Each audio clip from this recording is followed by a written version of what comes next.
Welcome, everyone. Welcome back from lunch. I'll introduce myself first. I'm Shumita Basu. I'm a reporter with the WNYC newsroom, and I'll be moderating today's panel with all of these women who sit at the helm of a daily news podcast. And the reason that we put this together, this panel together, is we decided there aren't a whole lot of daily podcasts out there. There are many, and there are many more that are starting, but it's a fairly small space. And we figured since there aren't that many producers in the space, we should try and hear from the people who are doing it. And surely there are some skills and tips and bits of wisdom that we can all use, seeing as we all work generally at a much slower pace than anyone here has to. So I'd like you to just start by introducing yourselves. Just go right down the line and definitely tell us what show you work on. I'm Theo. I make the Daily at the New York Times. My name's Irene Noguchi. I produce Today Explained over at Vox, based in DC. I'm Stacey Vanek Smith. I'm the co-host of The Indicator from Planet Money. So let's start talking about life on a daily podcast and how you plan for it. I'm sure you all have tips and tricks, but who wants to go first? Irene? Monkey in the middle. Okay. How we prepare for a daily podcast. Yeah, what's your planning like? I mean, when Monday comes around, what is it like? So we quickly learned that it's too much stress to try to churn out a show on a daily basis. I mean, you obviously get a show in your feed from us every 5 days a week, but we learned that to be sustainable, especially for a small team, you kind of had to plan ahead.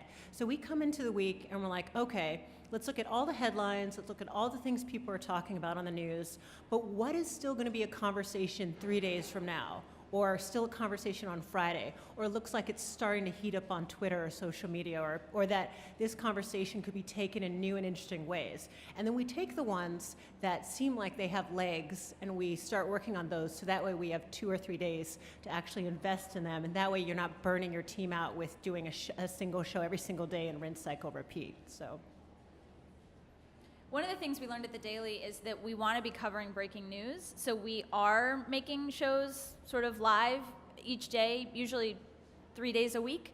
But part of the magic of the show that we've heard from listeners that they really like is that we're also able to plan to include longer form, more feature style documentaries that we put on every day. So we're able to combine both of those things, which I think helps both the listener realize, like, okay, this is the breaking news I need today, and also this is a day where I need to take a breath and I need to hear a more lyrical story about what's going on in the world. So that's what goes into our planning.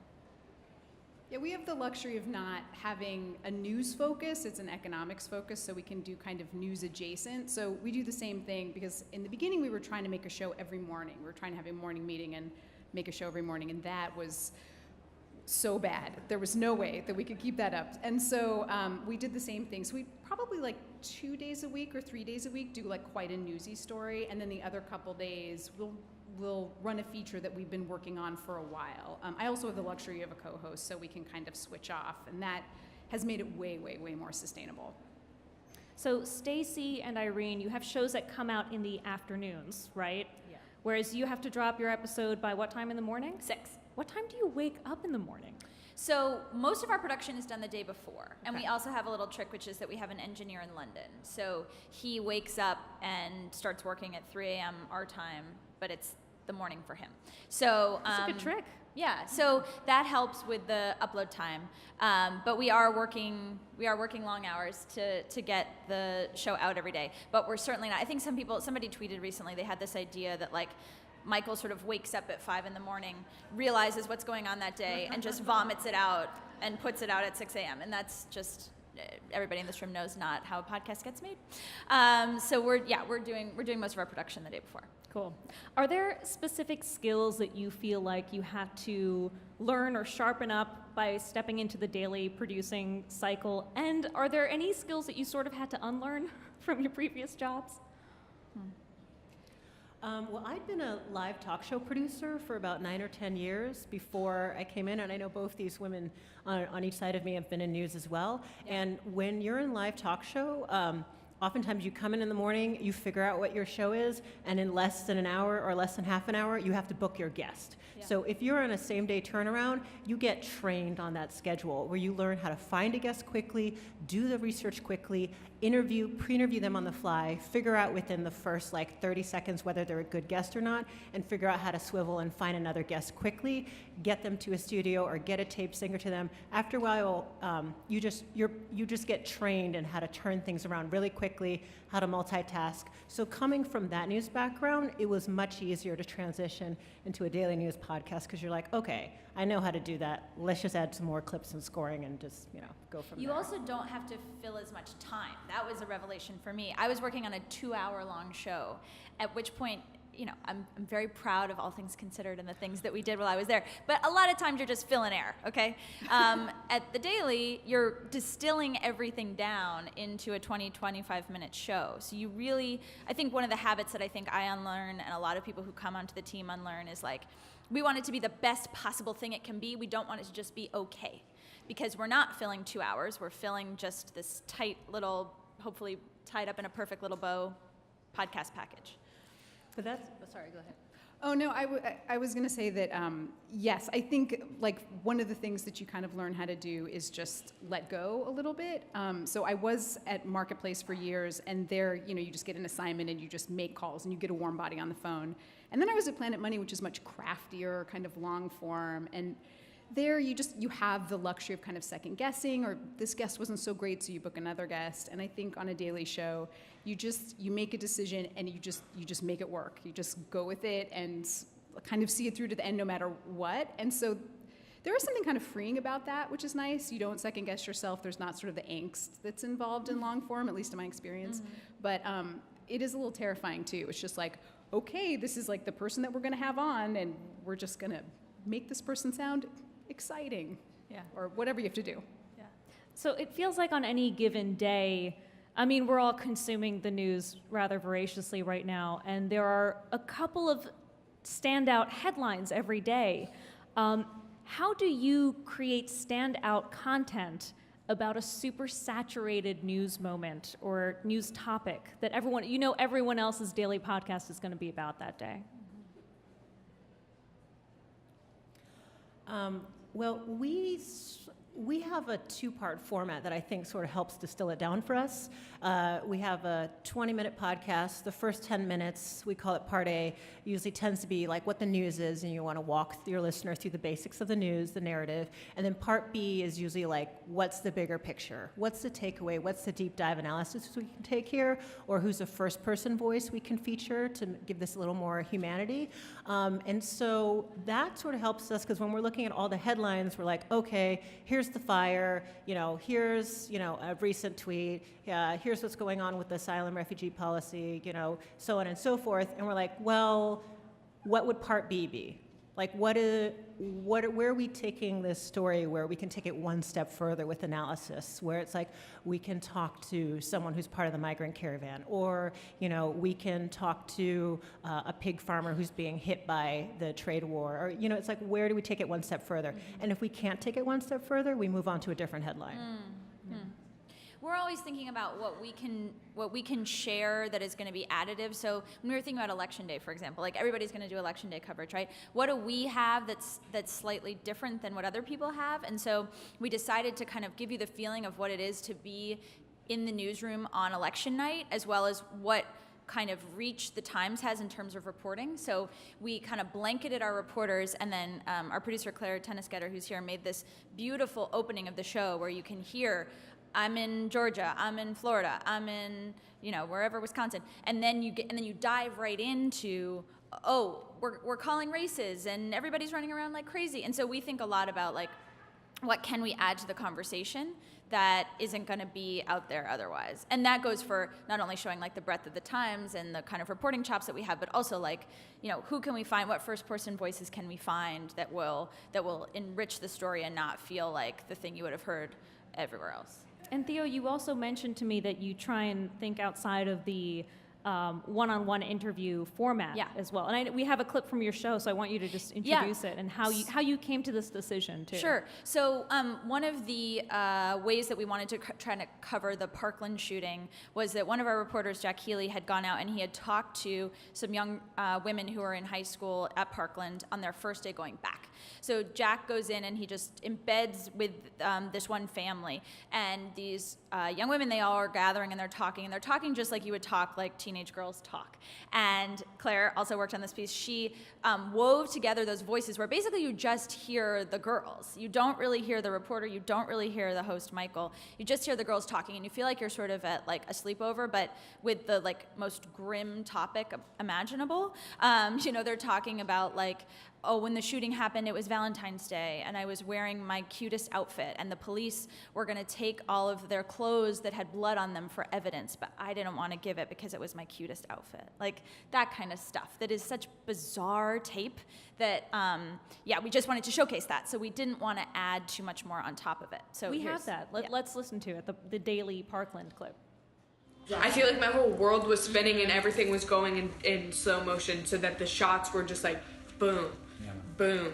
But they were so it's like loud. when you're watching a movie and you see it happening, but you're not there. That's it's exactly like an what it felt out-of-body like. experience. That's exactly what I was like That's not my screaming. school.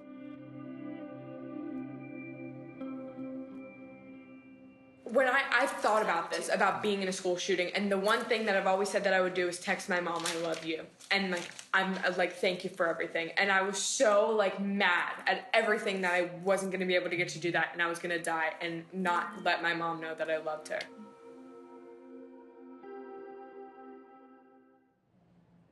Yeah, so how did you decide that you just wanted to let these voices be? There is, of course, some production there. There's some, you can hear music also, a music bed underneath. But how did you come to that decision?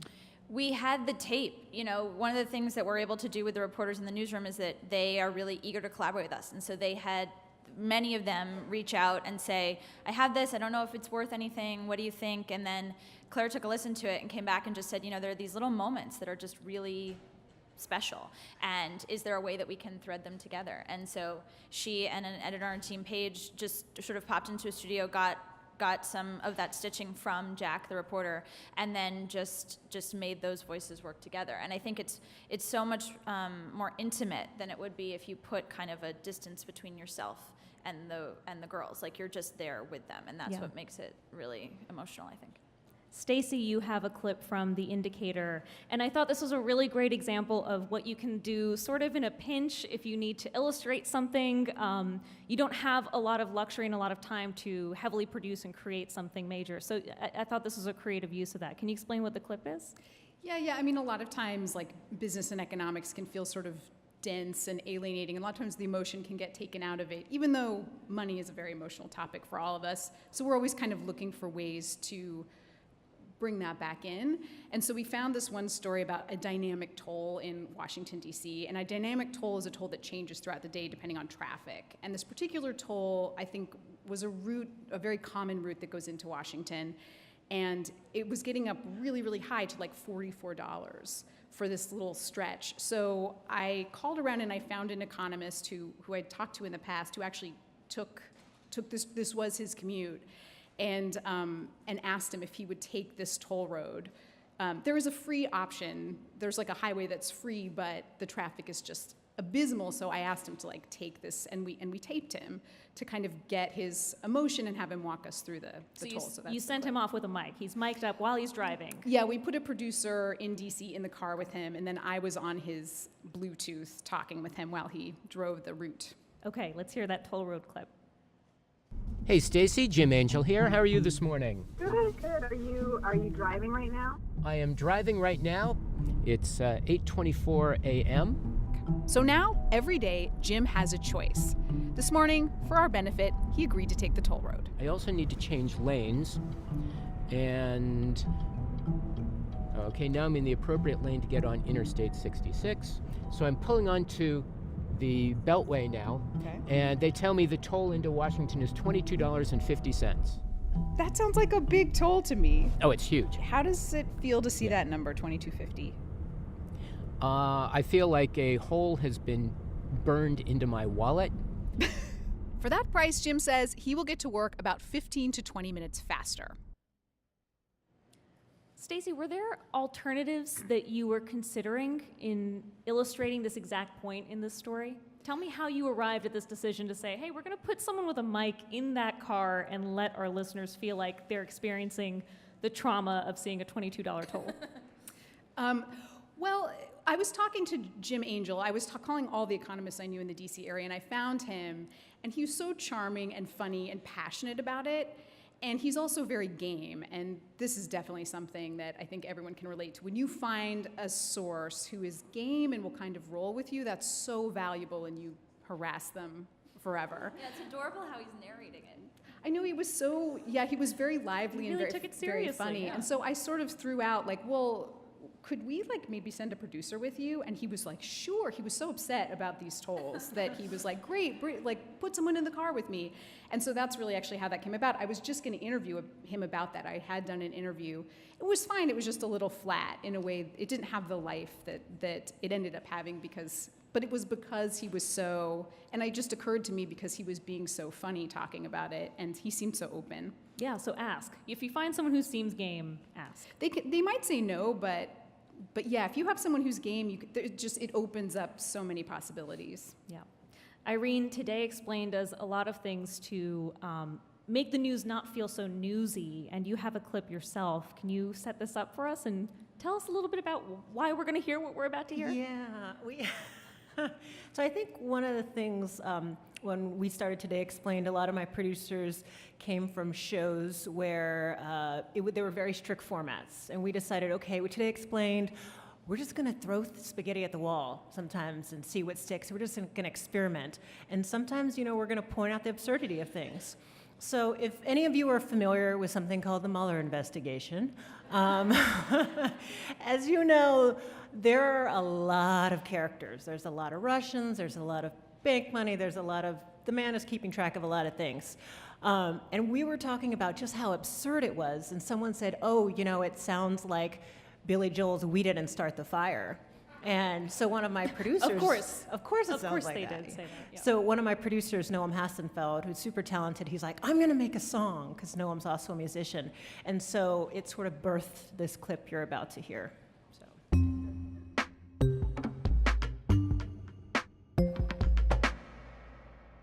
Okay, Zack Peacham, international reporter at Vox, host of the Worldly podcast.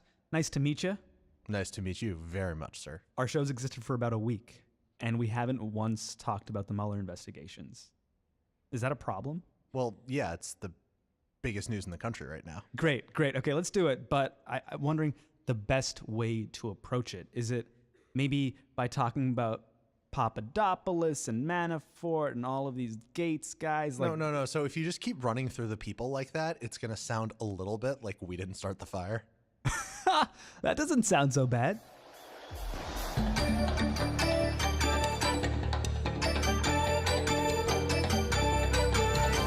FBI Russian probe scandal all across the globe. Drinking in a London bar with Papadopoulos. Witch hunt, Donald Trump, Robert Mueller busting humps, Mike Flynn, Sessions, and Russian politics. Meeting at the Trump Hotel, then director Comey fell, Dutch attorney Van der Zwaan. Holy shit, this list is long. Rick Gates flipped last week, Mueller's on a flipping streak. Manafort, day in court, I can't take it anymore. We didn't start the Russia, they were always trolling since the We had fun. It's very clear you had fun. We wanted to let people hear the chorus because there's nothing worse than having an earworm if you don't get to the chorus. So you're welcome. Billy Joel is in your heads now for the rest of the day.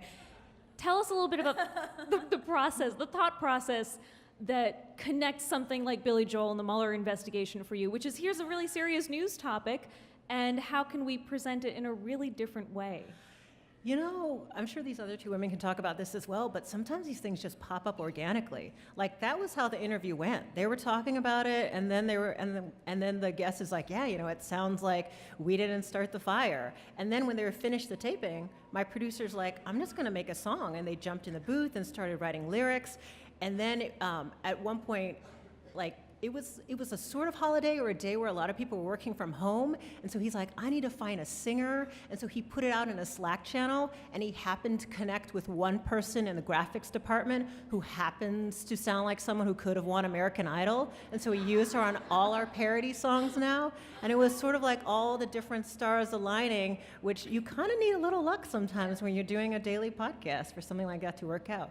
Mind you, it could have gone completely the other way, where all the singers were bad and none of it worked. But sometimes you just got to keep experimenting. Actually, I want to talk about that. I invite all of you to comment on that. Days when it just really doesn't work.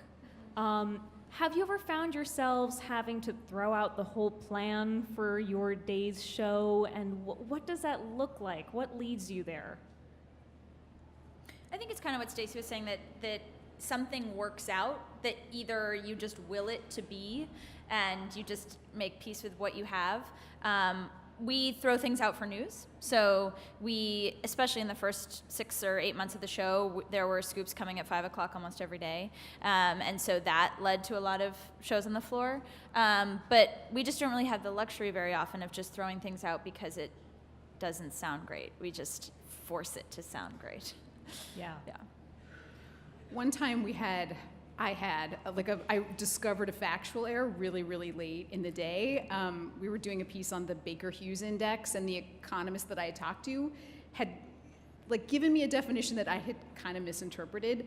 I had a weird feeling about it, and then I checked it and realized it was wrong, and it was like an hour before the show had to post. And so, yeah, I just kind of ripped it up and ended up just doing the Baker Hughes Index is There's what is it exactly? It has to do with oil. And anyway, I was just like, we're going to do oil prices. And so I just kind of ripped. The show that day was really short and really rough. But nobody noticed or wrote in. I mean, I remember just thinking this is a disaster. And everyone was like, oh, nice show, which is the nice thing about a daily show. Yeah. And the nice thing sometimes to remember about work in general. It's like, there's a show the next day. Even if you're just like, this show is not our best show. You've got tomorrow and the next day and things like that. And sometimes, that is a really nice thing about a daily show. You kind of get to start again all the time. Sometimes you have a really boring guest. I'm not going to name names, but sometimes you have a reporter or someone who just really drags, or they were up super late reporting something and they just sound dead the next day. You probably have reporters staying up late all the time. And when we have that problem, if we can't fix it with scoring, or we can't fix it by editing them down to the best pieces, once we took a reporter, and he's fantastic, super smart, wonderful. I think he was just tired that day. And so we turned it into a detective drama. And so he was talking about Michael Cohen and the payments to Stormy Daniels. And so we just kind of used detective noir type music. And then we had someone in lethargic delivery sort of added to it. Kind of went into it. And so we had someone in the background kind of snapping their fingers. and he's like, and then he paid off Stormy Daniels. And we had our singer in the background go, NTA. And just kind of sometimes you just gotta spice it up if they can. I love that. To that point, can we actually go down the line and do a quick lightning round? And it's just name 1 or 2 things that you've used as a really quick fix. You've been in a situation where you say, oh no, how could we possibly put this out in this state? Give us an example of 1 or 2 quick fixes you've come up with. Anyone, you don't have to go Movie order. clips, air horns. Movie clips and air horns. Yeah. Got it. Thank you, Stacey. All else fails, you just throw one of those 2 things at it. It'll always perk it up. Yeah, I think we lean into a very splashy opening montage. Wake you up with some really intense music, a bunch of quick news clips, or we'll go out, the end of the segment will be something really emotional, or, we'll play a cut of tape that just sort of uplifts you or makes you sad or makes you feel something. That can help, I think. Punctuate with a strong piece of tape, yeah. Sometimes we create a little scene in the office and we tape it. Once we had a science reporter describing something about climate change, and it was getting super wonky, and we're like, the listener's going to fall asleep. And so they went in the kitchen with a microphone and put a bunch of ice cubes in a glass, and they poured Coke over it. And he's like, well, see the different changes in the ice cube, and he starts relating it to climate change while you're hearing the snap, crackle, and pop of the Coke. So sometimes just create another scene. What's some advice that you think anyone could use, creating any kind of podcast, not just a daily show, not a news show, that you feel like you've picked up while working on your shows? I think and these are your concluding thoughts, by the way, so feel free to say anything else that you want to say. I think one of the things for us is that we're always really clear about who we're talking to. This is something I learned from the Making Oprah podcast, if the Making Oprah people are here. When Oprah talks about her viewer, like that stuck in my mind so hard, because we are always really clear about who we're talking to from the first day that we made the show till now. And I think always being clear about who you're there for, I think, is the most important thing for our show and for any show, news Who or is not. the Daily there for? How have you articulated that?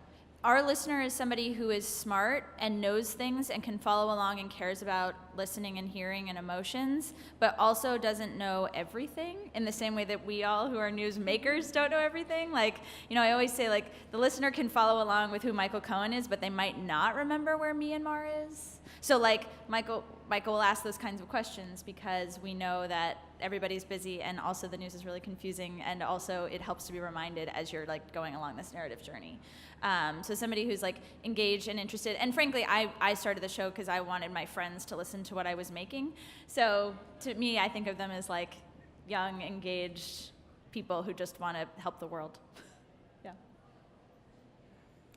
I guess my advice would be, the thing that I've learned the most is that I think it matters so much more who you're working with than anything else. Like the kind of show, the format, the topic. I think if you're working with great people, everything else follows. I mean, the importance of a good team, I think I've really, really come to appreciate that. I think that's more important than anything else as far as creating work you're excited about and proud of, and like everything else will fall into place, I think. Stacey makes a really good point. I think what we do on a daily basis is really stressful and, high chance for burnout. And so it is really important to just have fun and laugh about things when you can.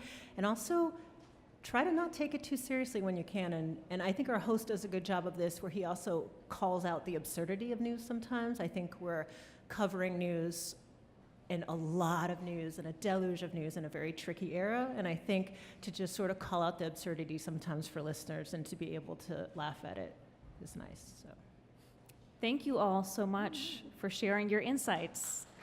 Thanks, Shumita. Yeah, of course.